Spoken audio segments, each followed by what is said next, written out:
Maqaa Abbaa, kan Ilmaa, kan Hafuura Qulqulluu, Waaqa tokkoon ni amanna. Amiin.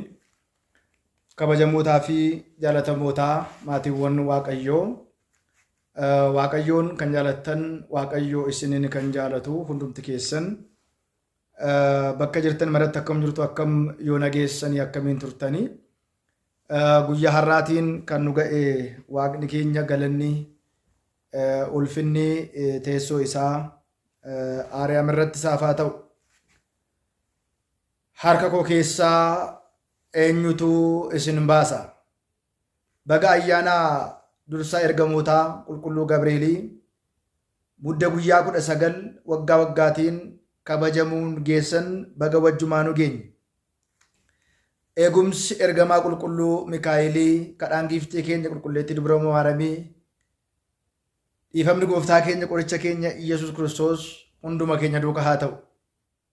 Akka fedhaa fi jaalala Waaqayyootti guyyaa har'aa kana raajii Daani'eel boqonnaa 3 lakkoofsa 16 dubbii sagalee Waaqayyoo jiru ka'umsa taasifachuudhaan dubbii sagalee Waaqayyoo waliitiin hin barannaa.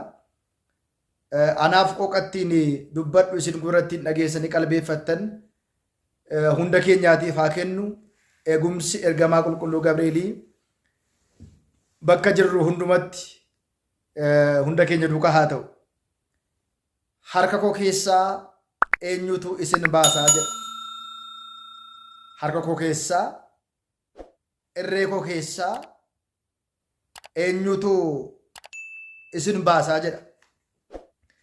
Raajii Daani'eel boqonnaa 3:16 gubbaa irratti seenaa kana bal'inaatiin barreeffamee kan argannu ta'a jechaadha. Jechi kun yeroo sana kan dubbatame Anaaniyaa, Azaariyaa, Misaa'el kan jedhaman, Sidiraaq, Misaaq, Abdanaagoom kan jedhaman ijoollee sadan waaqa tolfamaa mootichi Naabukadnezor dhaabeef wanta isaan sagaduu didaniif, wanta isaan waaqeffachuu didaniif, wanta isaan jilbeeffachuu didaniif jechi kun yeroo sana itti dubbatameera. Egaa maatiiwwan Waaqayyoo, jechi kun jecha abdii nama kutu, jechi kun jecha nama sodaachisu yoo ta'u iyyuu namoonni aangoo isaanii, beekumsa isaanii, qabeenya isaaniitti fayyadamuudhaan namoota akka isaan doorsisan, namoota akka isaan miidhan, irreen Waaqayyoo, humni Waaqayyoo garuu kanaa ol ta'uusaa jecha itti barannu jechaadha. Kaayyoon barnoota kanaas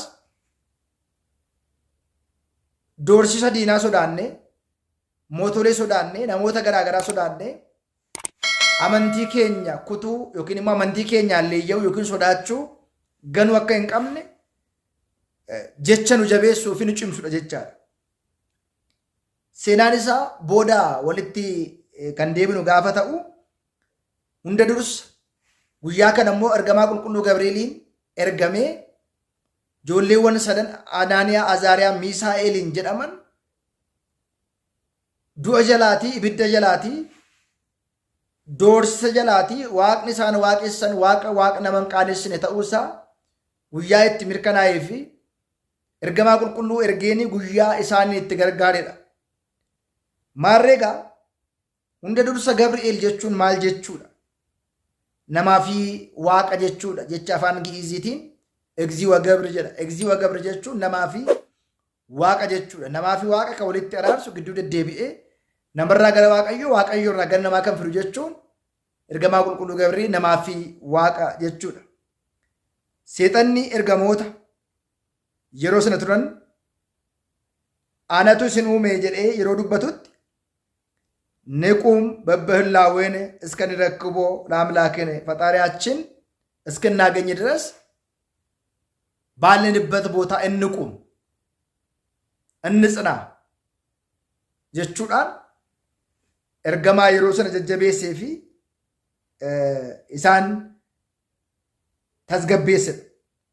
Uumaan keenya hanga argannutti bakka jirru haa dhaabannu, raafamuu hin qabnu, sodaachuu hin qabnu jechuudhaan tasgabbiin akka uumamu ergamaa taasisedha. Maarreegaa Waaqayyo irraa ergamuudhaan kakuu moofaa fi kakuu haaraa keessatti ilmaan namootaa gargaaruudhaan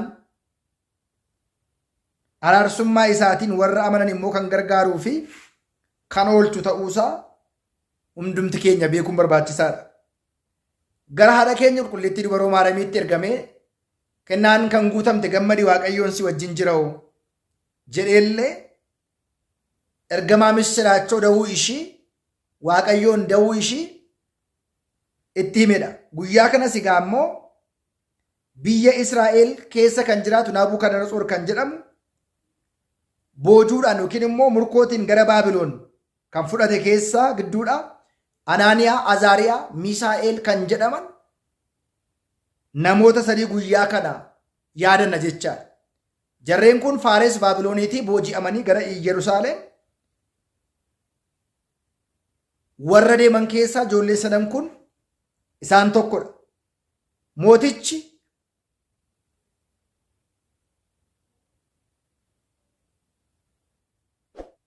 ol dheerinsi isaa ciqilee 60, dalgeen isaa ciqilee 6 kan ta'e waaqa tolfamaa warqee hojjechiisee dirree duraa jedhamu keessa erga dhaabeen booda hundumti isaanii biyya sana keessatti kan argamu hunduu akka sagadan, namni sagada kana dide immoo ayya mootii kana fudhachuu dide immoo ni adabama jedhee labsuun isaanii beekama. Hundi isaanii iyyuu sagalee faagoo fi malakataa, masiinqoo, kiraaraa, baganaa fi ulullee sagalee sirbaa hundumaa yeroo dhageessanitti kufaatii sagadaa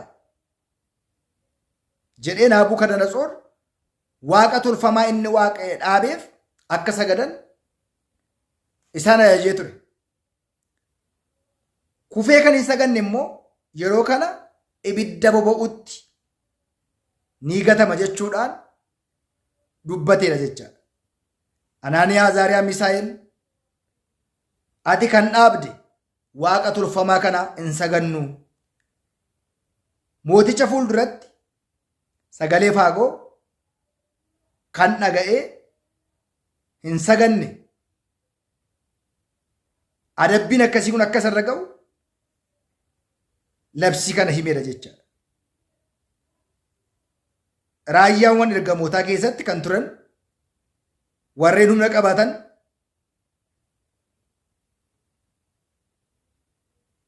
hunduma isaanii akka hin ajajamu godhee ture jechaadha.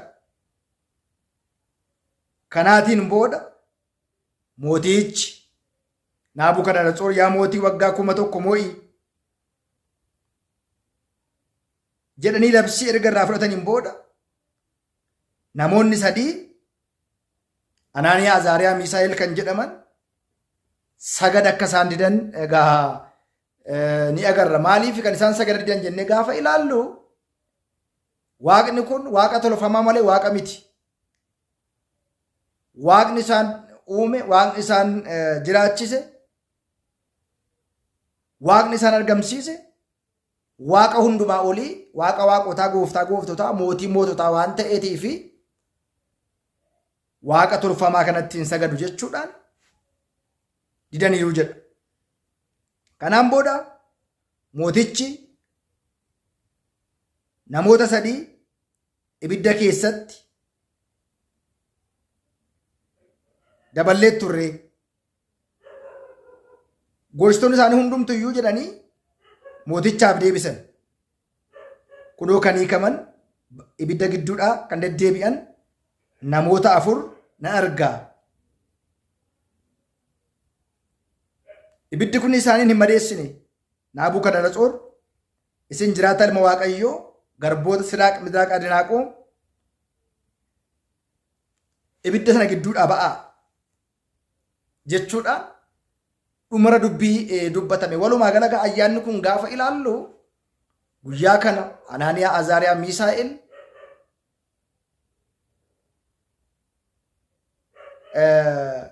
ibidda qophaa'e kana keessa namni waaqa tolfamaa kana hin saganne labsii mootii kan hin fudhanne ibiddatti darbamee akka inni adabamu dubbatamee turuun isaa beekamaadha jecha. Kanaatiif egaa Waaqayyo garuu guyyaa kana Anaaniyaa, Azaariyaa, Miisaa'eeliitiin ergamaa isaa qulqulluu Gabri'eelii ergee labsii mootii warra didan kana waaqa turfamaattiin waaqessinu jedhanii warra dubbatan kana guyyaa inni itti gargaaree fi guyyaa inni itti oolchedha. Asirraatii maal barana jennee gaafa ilaallu waaqa nuti waaqessinu ibidda boba'u keessaa nu fayyisuu ni danda'a. Inni yoo nu fayyisuu baate illee ati immoo waaqa turfamaa dhaabdeef ni sagannaa jedhee raajii Daani'el boqonnaa 3 irratti akkuma dubbatu jabina asirraatii agarra. Amantaa qabannee dhaabachuu kan qabnu, raafamuu kan qabne, sodaachuu kan qabne, harka Waaqayyoo bilisa akka namaa baastuu fi jireenyi keenya, jabeenyi keenya Waaqayyoo ta'uusaa asirraatii guyyaa itti barannudha. Dargaggoonni sadan amantiidhaan cimuu isaaniitiin mootichi kan dhaabe waaqa warqee sanaa fi asooleensaa ciqilee 60 dalgineessaa ciqilee 6 ta'eef hin sagannu jechuu isaaniitiin ibidda boba'u keessa Waaqayyoon amantiidhaan ergamaa isaa ergee isaaniitiin baaseera. Kanaaf qulqullichi Daawit በቅድመ መላእክቲከ ዘምር ለከ ወይሰግዱ ስጽራ በቅደሲከ ወይገን ለስሚከ በቁልቁሉማ ከት ነንሰገዳ በከልኮኒ ergamoota kee dhaabatanii nan sagada jechuudhaan qulqullichi Daawit akkuma dubbate guyyaa kanagaa guyyaa Anaaniyaa fi Azaariyaan ibidda boba'u keessa doorsisa mootichaa otoo hin sodaatiin amantiidhaan itti fayyan sodaa tokko malee namni Waaqayyoon qabate ibidda keessaa du'a keessaa albee jalaati akkuma Daani'eel fa'a afaan leencaa keessaa ba'an akkuma Qirqoosii fi Iyyaluuxaan bulluqa keessaa ba'an guyyaa kana Anaaniyaa fi Azaariyaan amantiidhaan ibidda boba'u keessaa bahuu isaanii guyyaa itti barannu guyyaa itti hubannu jechaadha. Waaqa keenyaaf galanni ulfinni isaaf haa ta'u. Maatiiwwan Waaqayyoo waggaa waggaatiin buddeen 19 ayyaana Anaaniyaa, Azaariyaa, Miisaa'eelii guyyaa inni itti baase kan kabajamu ayyaana ergamaa qulqulluu Mikaa'elii waan ta'eetiif eebbisaa, sugnisaa, eegumsisaa hunda keenya duukaa haa ta'u. Eebbi ergamootaa kadhaadhaan giiftii keenya qulqulleetti dubroo maaramii ifamni gooftaa keenya Iyyasuus Kiristoos hunduma keenya duukaa haa ta'u. Ayyaanni kun kan eebbaa kan nagaaf jaalanuuf haa ta'u. Nu haa ta'u.